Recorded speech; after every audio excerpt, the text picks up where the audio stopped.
Picture yourself behind the wheel of an old pickup truck, headlights piercing the velvet cloak of night as you drive a lonely highway through the rolling hills of central Washington. The radio crackles with static, and for a moment, you wonder why you ever took this back road. Then, somewhere between two rise and fall silhouettes of trees, you see it. A sudden dip in the landscape, like a wound in the earth, yawning under the pale halo of your headlights. You stop the truck, the engine's hum fades. In the hush that follows, you lean forward, feeling the night air chill your spine, and you realize you are standing at the edge of something impossible. This is the legend of Mel's Hole. In November of 1997, on the late-night airwaves of Coast to Coast AM, a voice introduced itself as Mel, an unassuming farmer from near Ellensburg, Washington, who claimed to guard a geological anomaly unlike any other. According to him, the hole on his property was bottomless. He described chucking a length of fishing line, more than 1,000 feet long, into the darkness, only to reel it back with no discernible snag or grasp, as if it had slipped into an infinite abyss. Mel spoke not in hyperbole, but in quiet wonder. He recounted how his cattle, drawn by hidden springs, would edge too close, peer into that black maw, and vanish without a sound. Days later, their empty coats would be found drifting on the breeze, yet no bodies, no bones, nor any hint of what had claimed them. Pause for a moment and picture this. The only light at the hole's rim comes from a solitary lantern swing, its beam unable to penetrate the hungry darkness.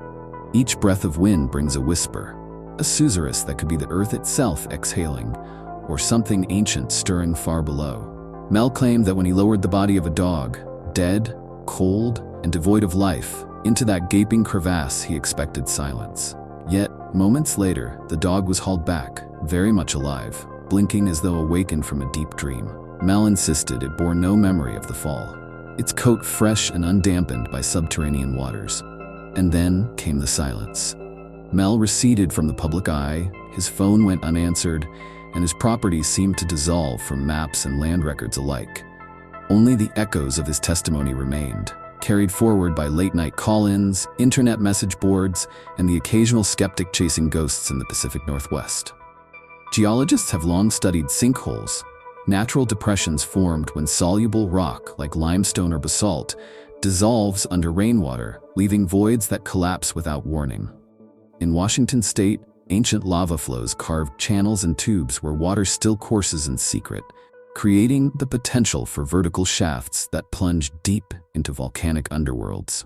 Yet conventional karst formations seldom defy measurement. Descents into known caves may stretch for scores of meters, but invariably reach an end where a fallen boulder or a narrowing corridor halts further progress.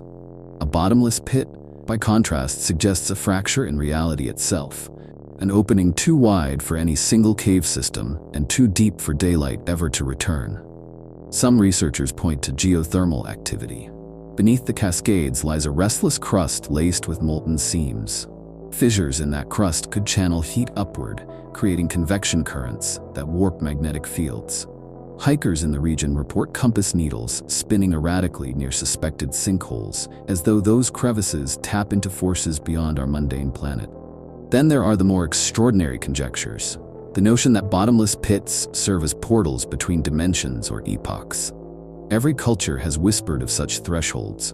The Greek myths of Tartarus, a prison beneath the world. The Navajo tales of Nawuchi, holes leading to the spirit realm. The Polynesian legends of burrows descending into realms of the dead. In modern parlance, these are wormholes, tunnels through space-time predicted by Einstein's equations, narrow gateways that might link distant corners of the universe, or even alternate realities. Enthusiasts armed with thermal imaging cameras have documented pockets of unnaturally cold air swirling around Mel's alleged hole, as though the breath of another world seeps upwards.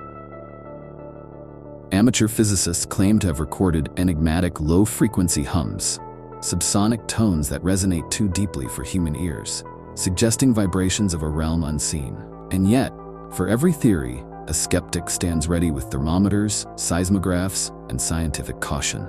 They drill boreholes to measure subsurface geology. They test water chemistry for unusual isotopes.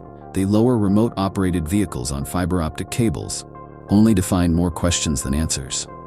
Almost as soon as the legend of Mel's Hole took shape, rumors swelled of black-suited agents and armored vehicles rolling onto his land. Some claim the FBI swooped in under the pretext of environmental assessments, only to seize Mel's documents and photos, leaving behind a perimeter of barbed wire and silent witnesses in military fatigues. Others point to mysteriously redacted Freedom of Information Act records, memoranda referencing anomalous gravitational readings, unidentified energy sources, and a project codenamed Curtain. According to one such leak, a clandestine research unit was dispatched to investigate potential applications of these bottomless shafts as missile silos or interdimensional communication nodes. Imagine midnight convoys of dark sedans threading forest roads, their headlights slicing through coastal fog, operators hoisting sophisticated gear on tripods facing that yawning pit.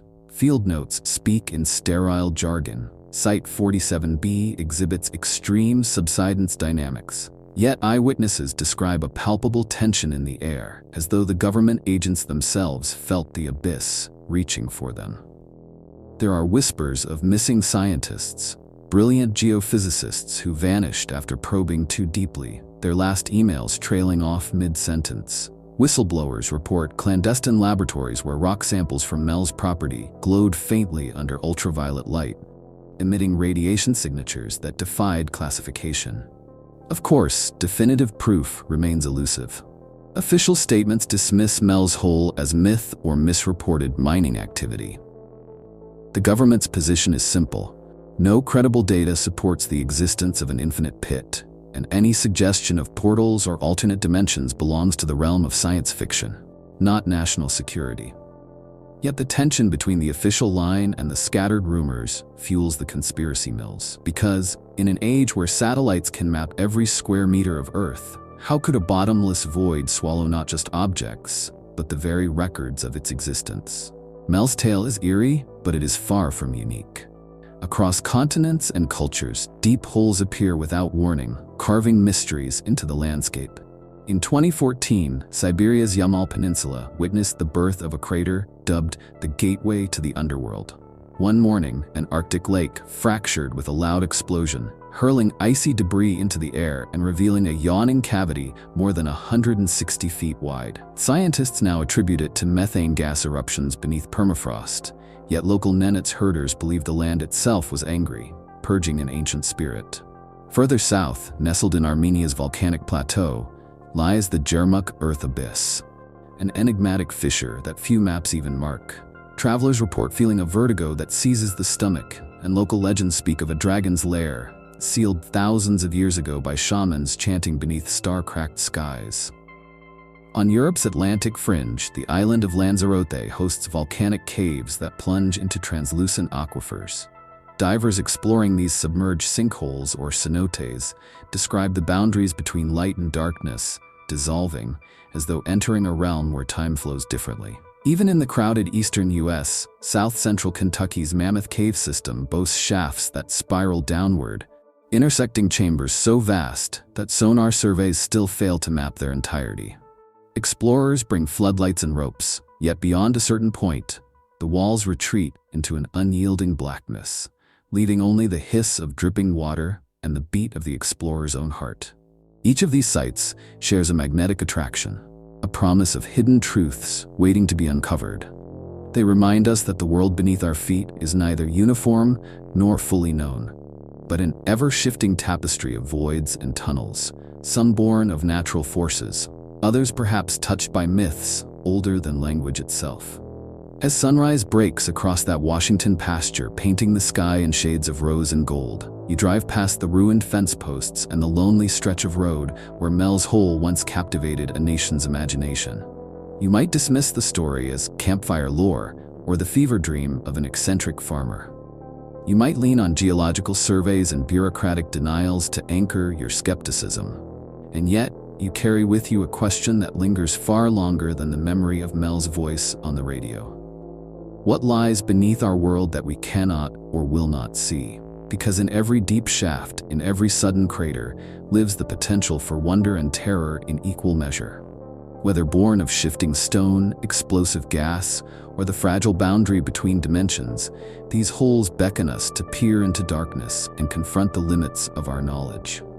And perhaps that is the true meaning of Mel's Hole, a reminder that reality is not a flat map of facts, but a multi-layered labyrinth, where some doors lead only to more corridors, and some corridors collapse behind you, swallowed forever by the Earth's unceasing hunger. So the next time you feel the ground tremble or catch a glimpse of something vanishing at the edge of your vision, remember, there are places where the rules change, where echoes do not return, and where the Earth keeps its oldest secrets. Dare to wonder what lies below.